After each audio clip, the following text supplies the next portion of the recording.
There are many ways to interpret all the letters in the alphabet. For instance, A could stand for apple, an amazing and appetizing treat. B could be for a big, beautiful butterfly fluttering through the sky. And C could be all sorts of things. Calm, C. Courageous, C. Cowardly, C. Crazy, C. Or even cool, C. But all too often, D has stood for death. Yes, this is a story about the most evil of all the letters, F, and how it became the villain it is today. You see, F had started to attack various, seemingly random letters of the alphabet, picking them off one by one. He started locking up his victims in handcuffs deep inside the caverns of his mountain fortress. D and E had no idea why they were being taken captive, but clearly something was wrong with F.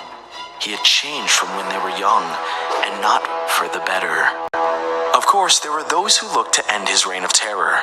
G called out with his horn to enlist the help of his ABC allies. Together, they formed a cab and swore to track down F to the ends of the earth. But they were too late to save H. His faint, ghostly body faded away like dust in the wind. And even that was a better fate than that of I. The poor little guy was jumped on and squashed repeatedly, eventually becoming a diabolical weapon used by F against the other alphabet letters. J was incinerated instantly, never to be heard from again. While K was left in a state of shock, having just witnessed the death of his dearest friend. But F would have no mercy on him. He forced K to become a set of rapid flapping wings that allowed him to soar through the air. Meanwhile, G, C, A, and B drove furiously towards the chaos in order to defeat F and his new unwilling partners. Though, when they finally arrived, they discovered I was too powerful. He charged up an enormous shot, enough to wipe them all from the alphabet for good. G, C, A, and B huddled together, bracing for certain death. Luckily for them, L showed up to save the day just in the nick of time, along with his entire group of superheroes, LMNOP. You see, they were seen as the protectors of the alphabet. Each of them had a very special gem that gave them immense power.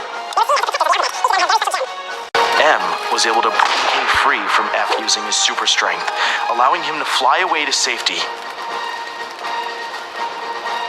But the attacks of N and O were much less successful, barely doing any kind of damage. When it was P's turn to attack, everyone was mesmerized, particularly G, who had been in love with her for as long as he could remember. F used the distraction as a chance to steal N's semicolon gem. With his new power in hand, he retreated back to his cavernous lair, locking up I away for good. After losing the semicolon crystal, N became normal once again. Disgusted by his failure, L and O flew away. One letter in particular, Q, frantically crawled towards the other letters. He seemed desperate to tell them something, but his slow, snail-like body never allowed him to fully reach them. It didn't take long for F to claim another victim. He attacked R and dragged him back to his fortress with I, E, and D. With F lost again, the others needed direction. The letters M, A, and P came together to form a map for G to track down F's location. He was heading straight for S.